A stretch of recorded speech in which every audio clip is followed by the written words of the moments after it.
Pernah nggak sih Anda ngerasa harus beres-beres diri dulu sebelum merasa pantas atau layak?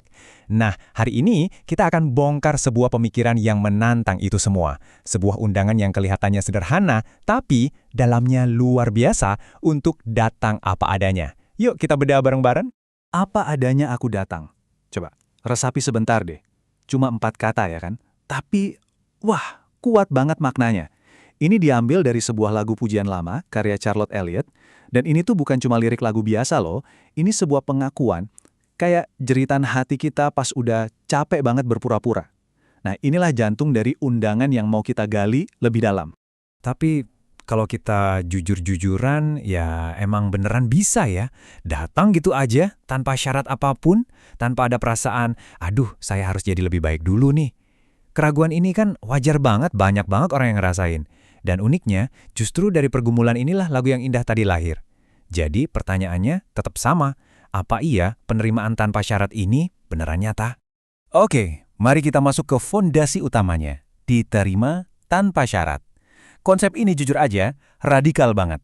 Kenapa? Karena coba deh kita lihat di dunia ini, hampir semuanya itu ada syaratnya kan? Kita harus layak dulu buat dapat pekerjaan, dapat pengakuan, bahkan kadang cinta. Nah, undangan yang satu ini menawarkan sesuatu yang benar-benar beda. Jadi, inti utamanya tuh begini. Tuhan itu nggak minta kita datang dalam versi yang udah diperbaiki atau versi yang sempurna. Dia nggak nungguin kita berhasil ngatasin semua kelemahan kita dulu. Malah sebaliknya, undangan ini berlaku sekarang juga. Ya, sekarang, di tengah semua kekacauan dan kekurangan kita. Dan ini bukan sekedar kalimat penyemangat yang manis ya, ada dasarnya yang kokoh banget. Coba kita lihat Roma 5 ayat 8.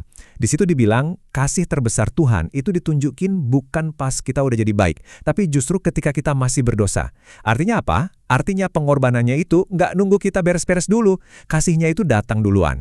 Terus gimana cara kita nerapin ini dalam hidup sehari-hari? Simple aja sebetulnya. Pertama, datang dengan jujur, nggak usah ada yang ditutup-tutupin. Kedua, stop menunda-nunda dengan alasan, nanti deh kalau saya udah lebih baik. Waktu yang paling pas itu ya sekarang.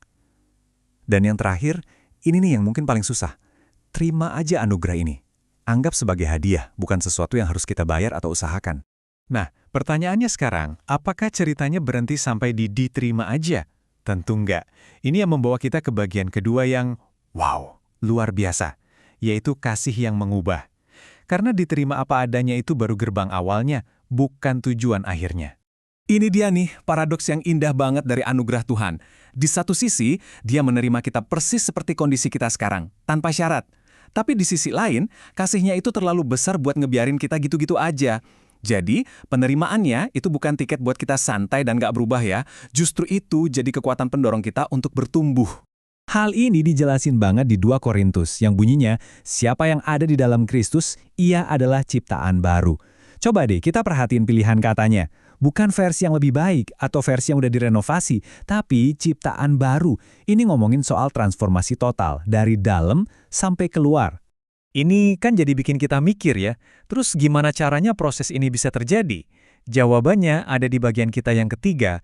Ini semua tentang sebuah langkah iman, bukan soal seberapa keras usaha kita. Jadi, apa sih iman itu kalau kita bicara dalam konteks ini?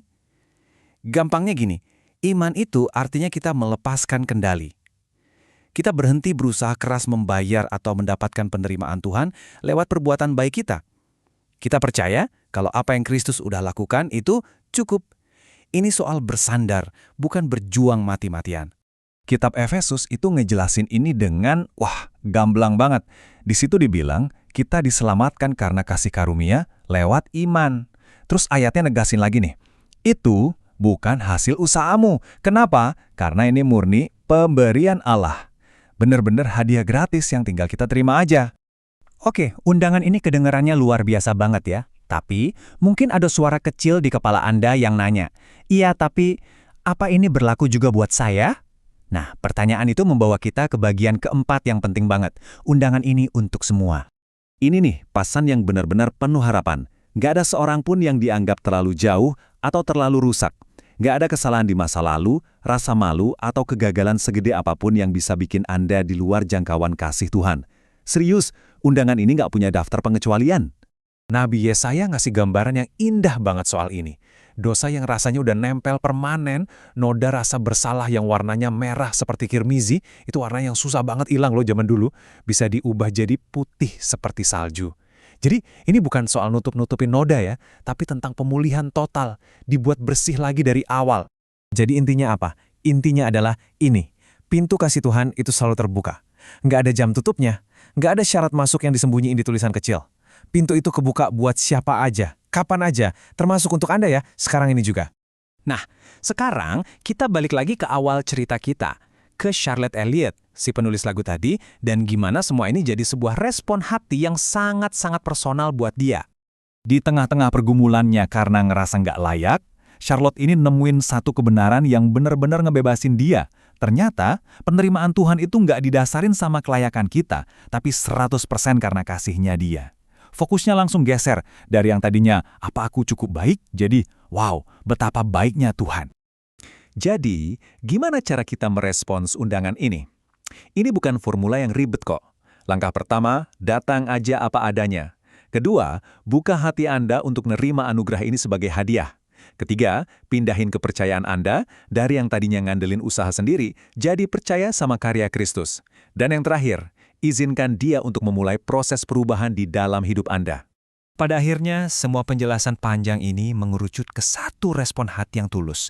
Sebuah penyerahan yang sederhana banget. Tuhan, aku datang kepadamu apa adanya.